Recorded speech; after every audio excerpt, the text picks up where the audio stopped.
du côté du code de la route. Dès aujourd'hui, le retrait immédiat du permis de conduire en cas d'ivresse au volant est encore un peu plus strict. Une mesure qui a été concertée entre le ministre fédéral de la Mobilité, Georges Ilquinet, et ses collègues de l'Intérieur. Objectif évidemment, dissuader les mauvais élèves et ainsi réduire le nombre de victimes sur les routes. Je vous propose de découvrir ce reportage de François Grossard et de Benjamin Liberda.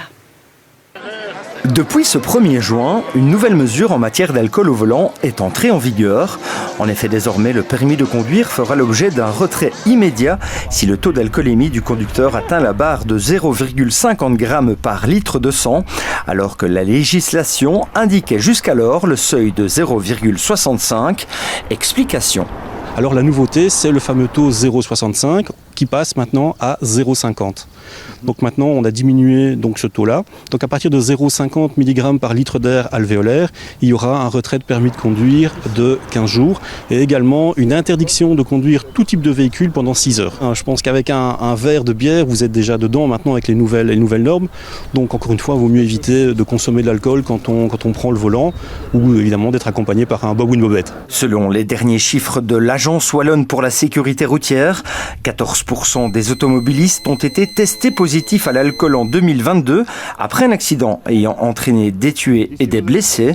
La WSR qui estime également qu'un quart des accidents mortels sont liés à la consommation de boissons alcoolisées, ce qui représente 57 personnes décédées rien que l'année dernière. Alors quand on regarde les contrôles qui sont réalisés par la police, donc quand on teste un conducteur après un accident grave, donc un accident où il y a des blessés ou des personnes décédées, on voit que ça a augmenté en 2022. On est passé d'environ 11% avant à 14% de conducteurs positifs, donc c'est presque un conducteur sur 6 qui après un accident grave est positif à l'alcool. Alors ça a augmenté aussi parce que ça avait diminué en 2020 et 2021 en raison des mesures sanitaires où il y avait moins d'occasions de consommer de l'alcool en sortie. Alors on sait que tous les conducteurs ne sont pas testés, notamment après un accident, si le conducteur est gravement blessé ou qu'il est malheureusement décédé, on va pas forcément lui faire un test d'alcoolémie via prise de sang.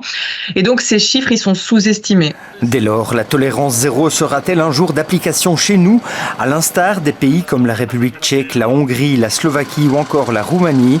En tout cas, pour l'instant, ce n'est pas encore à l'ordre du jour. C'est quelque chose qui revient souvent dans les discussions, mais on n'a encore jamais sauté le pas de le mettre en place. En tout cas, nous, à la WSR, on communique déjà en ce sens vers les citoyens, même si on n'est pas dans une tolérance zéro au niveau législatif. On encourage vraiment les gens qui doivent conduire à ne pas consommer du tout d'alcool, parce qu'en fait quand on commence à boire de l'alcool, on ne sait plus vraiment estimer soi-même si on a trop bu ou pas, parce qu'on a souvent un peu trop de confiance en soi quand on a bu de l'alcool.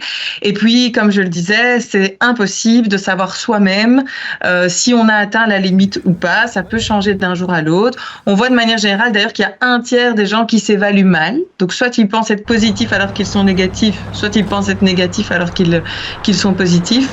Et donc l'idéal, c'est vraiment, si on doit prendre le volant, de ne pas boire. Et si on veut profiter de sa soirée et ne pas commencer à calculer le nombre de verres qu'on boit, l'idéal, c'est du coup de trouver une solution pour rentrer. Donc nous, on conseille déjà aux conducteurs d'appliquer la tolérance zéro, de s'appliquer à eux-mêmes la tolérance zéro.